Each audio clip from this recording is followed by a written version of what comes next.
কখনো কি ভেবে দেখেছি আমরা যখন কোরআন পড়ি তখন এর গভীরে এমন কোনো গোপন বার্তা লুকিয়ে থাকতে পারে যা ভবিষ্যতের দিকে ইশারা করছে?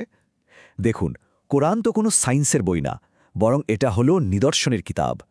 কিন্তু কি আশ্চর্য, এর ভেতরেই হয়তো লুকিয়ে আছে ভবিষ্যৎ প্রযুক্তির নানান ইঙ্গিত। তো প্রশ্নটা তাহলে সোজাসুজি করা যাক, কোরআনের আয়াতে কি আসলেই ভবিষ্যৎ প্রযুক্তির কোনো ইঙ্গিত লুকিয়ে আছে? চলুন আজ আমরা এই বিষয়টি নিয়েই একটু গভীরভাবে জানার চেষ্টা করি। ঠিক এই ধারণাটিই দিয়েছিলেন বিখ্যাত ইসলামিক পণ্ডিত বেদিউজ্জামান সাইদ নুরসি। তার কথাটা খুবই ইন্টারেস্টিং। তিনি বলেছেন, নবী রাসূলদের যে মজিজা বা অলৌকিক ঘটনাগুলো, সেগুলো আসলে আর কিছুই না, ভবিষ্যতে মানবজাতি যে সর্বোচ্চ প্রযুক্তি অর্জন করবে তারই এক একটা ঐশ্বরিক প্রিভিউ। মানে আল্লাহ যেন আমাদের বলছেন, দেখো একদিন তোমরাও এই ক্ষমতা অর্জন করবে। তো এই আইডিয়াটা মাথায় রেখে আজ আমরা কোরআনে লুকিয়ে থাকা এমন 7টা নির্দিষ্ট ইশারার দিকে নজর দেব যা আজকের দিনের আধুনিক বিজ্ঞানকেও নতুন করে ভাবতে বাধ্য করতে পারে। তো চলুন প্রথমে শুরু করা যাক দূরত্বকে জয় করার ব্যাপারটা দিয়ে, মানে যোগাযোগ আর পরিবহন। আর এর অবিশ্বাস্য উদাহরণ তো আমরা নবী সুলাইমানের ঘটনায় দেখতে পাই। এই অংশে আমরা দুটো জিনিস দেখব, একটা হলো তাৎক্ষণিক যোগাযোগ মানে ইনস্ট্যান্ট কমিউনিকেশন, আর অন্যটা হলো টেলিট্রান্সপোর্টেশন মানে চোখের পলকে এক জায়গা থেকে আরেক জায়গায় কোনো বস্তুকে পাঠিয়ে দেওয়া। কোরআনের সূরা আন-নামলে ওই যে বিখ্যাত ঘটনাটা আছে না, আমরা দেখি নবী সুলাইমান আলাইহিস সালামের কাছে রানী বিলকিসের রাজ্য মানে সেবা থেকে খবর আর চিঠি অবিশ্বাস্য দ্রুত গতিতে এসে পৌঁছাত। আচ্ছা, এবার একটু তুলনাটা দেখুন। ভাবা যায় সেই যুগে তাৎক্ষণিক খবর বা ছবি পাঠানো, এটা কি আমাদের আজকের লাইভ ভিডিও কল বা রিয়েল টাইম ব্রডকাস্টিং সিস্টেমের কথাই মনে করিয়ে দেয় না? যেন হাজার হাজার বছর আগেই এর একটা ধারণা দিয়ে রাখা হয়েছে। কিন্তু গল্পটা এখানেই শেষ না, এর পরের অংশটা তো আরও অবাক করার মতো। নবীর সুলাইমান আলাইহিস সালামের একজন জ্ঞানী সঙ্গী চোখের পলক ফেলার আগেই রানী বিলকিসের সেই বিশাল সিংহাসনটা তার সামনে এনে হাজির করে ফেললেন। ভাবুন তো একবার, একটা আস্ত সিংহাসন, বিশাল একটা বস্তু, নিমিষের মধ্যে শত শত মাইল দূর থেকে চলে এলো। এটা কি আমাদের আজকের দিনে টেলিট্রান্সপোর্টেশনের ধারণার দিকেই একটা পরিষ্কার ইঙ্গিত না?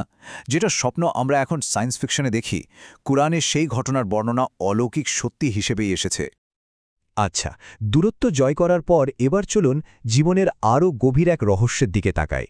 সেটা হলো নিরাময় আর পুনরুজ্জীবন, যা নবী ঈসা আলাইহিস সালামের অলৌকিক ক্ষমতার মাধ্যমে দেখানো হয়েছে।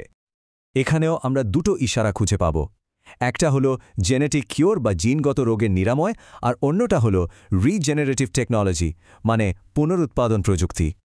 যেমন ধরুন, সূরা আল ইমরানের ৪৯ নম্বর আয়াতে বলা হয়েছে, নবী ঈসা আলাইহিস সালাম আল্লাহর হুকুমে জন্মান্ধ আর কুষ্ঠরোগীকে ভালো করতে পারতেন, এমনকি মৃতকেও জীবিত করতে পারতেন।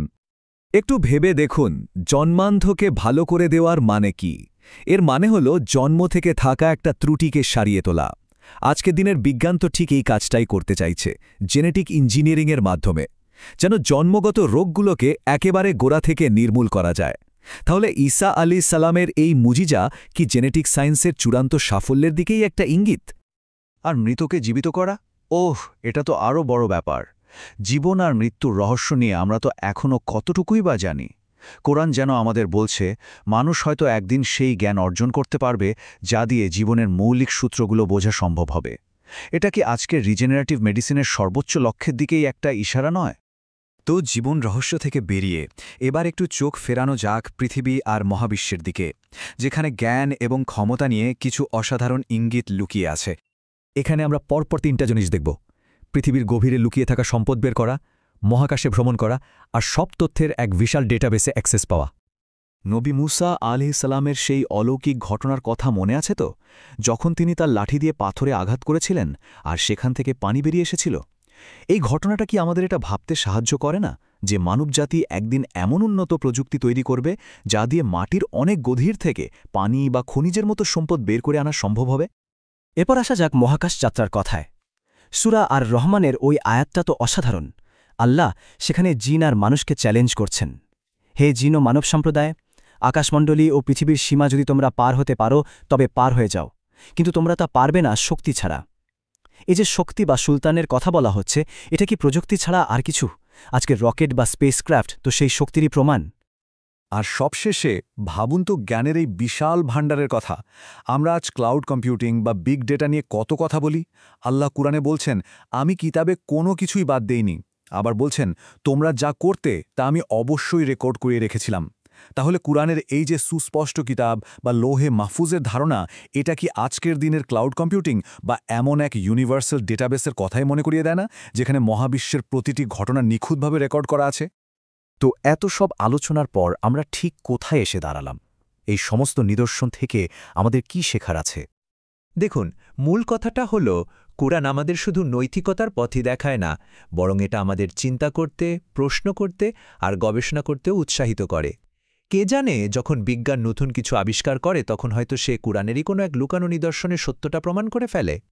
এই কিতাবটা বারবার আমাদের কাছে একটাই প্রশ্ন ফিরে আসে, আফালা তাকেলুন, তবু কি তোমরা বুঝবে না? এটা আমাদের ভাবতে শেখায়। তাহলে শেষ প্রশ্নটা এটাই, যখন বিজ্ঞান নতুন কিছু আবিষ্কার করছে তখন কি সেটা আসলে ঐশ্বরিক কোনো নিদর্শনকেই আমাদের সামনে তুলে ধরছে না? এই ভাবনাটা না হয় আপনাদের জন্য রেখে গেলাম।